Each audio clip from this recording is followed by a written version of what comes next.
Hello, it's Susan here from Komori no Hime Cosplay, and welcome back to another episode in the 20 Years of Anime series. Today we're going to be going back to 2001 and making Tohru's school uniform from Fruits Basket, though I guess this is no longer a throwback costume because they're remaking the series and it's going to be coming out soon.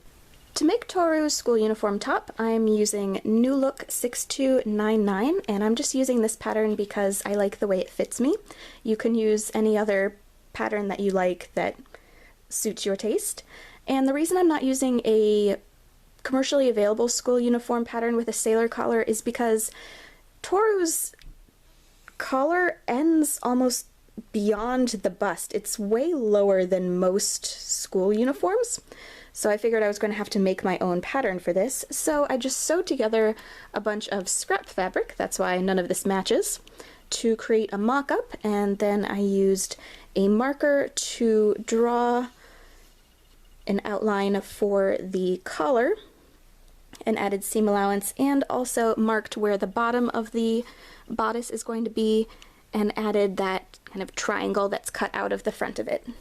And here's what it looks like after phase 1 of cutting it apart. So it was cut apart at the center, and then this half is going to be the pattern for the base of the bodice, and then this half has become the pattern for the sailor collar. That way we could make sure to have the seam allowance on this one and have seam allowance on this one.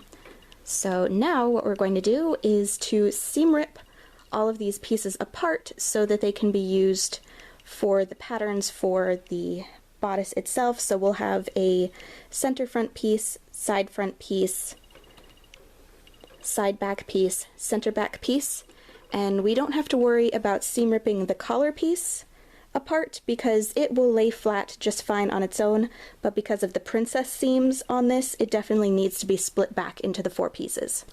I should also mention that before you seam rip it apart, it's also a good idea to mark what each of the pieces are, just so you know for future reference, and if you made any changes to seam allowances, to write them on there as well. Now that the mock-up pieces have been seam ripped apart, we can use them as patterns. So we're going to use them to cut out the bodice pieces out of some royal blue cotton. Take all of the blue pieces and sew them back together to create the bodice. So we're going to sew them together along the shoulder seams and along all of the side seams. One thing I should point out is that I did install a blue invisible zipper in the side seam just to make it easier to get on and off.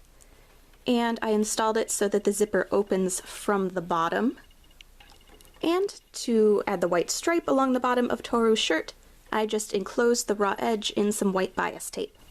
Then we're going to cut out the sleeve pieces, making them a little bit longer than the pattern because the pattern only has a 3/4 length sleeve. Then we're going to zigzag around the edges to keep them from fraying, fold it in half, and sew it together along the side. To make the cuff of the sleeve, we're going to cut a rectangle out of white fabric and sew on 2 strips of blue bias tape to create the stripes. Then we're going to fold it in half and sew it together along the side. Then fold the cuff in half again, and we're going to use a zigzag stitch to sew the 2 edges together to keep them in place and to help keep them from fraying. Then we're going to sew the cuff to the bottom of the sleeve. Then we're going to sew the sleeves onto the bodice. Cut the collar pieces out of some white fabric, so we're going to cut 2 of them on the fold. Then on one of the collar pieces we're going to sew on 2 strips of blue bias tape. Then we're going to take the 2 sailor collar pieces and put them right sides together and sew them together all along the outer edge, leaving the inner edge open. Turn the collar right side out and press it flat.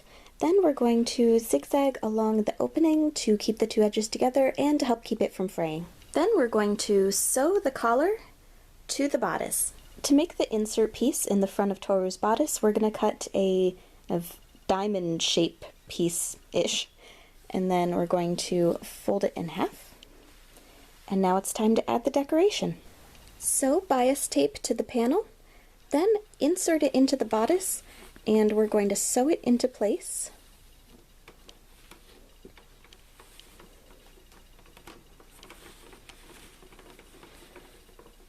Underneath the collar. To make Tohru's tie, we're going to cut another, I guess it's a hexagon shape. Then we're going to sew 2 lines of bias tape onto it.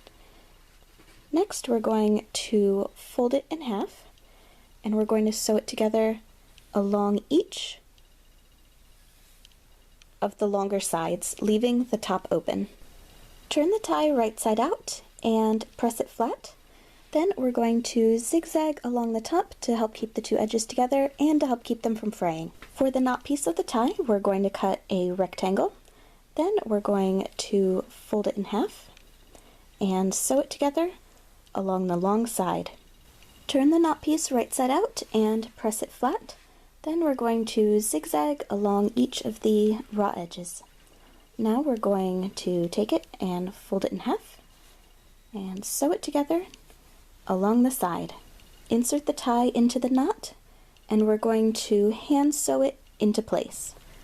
To attach the tie, I just took the knot piece and sewed it to the sailor collar. To finish off Tohru's uniform, I just made a quick pleated skirt using the same method that I used for Moonchan. And with that, Tohru's uniform is done! For more cosplay tutorial videos, please subscribe, and thank you very much for watching!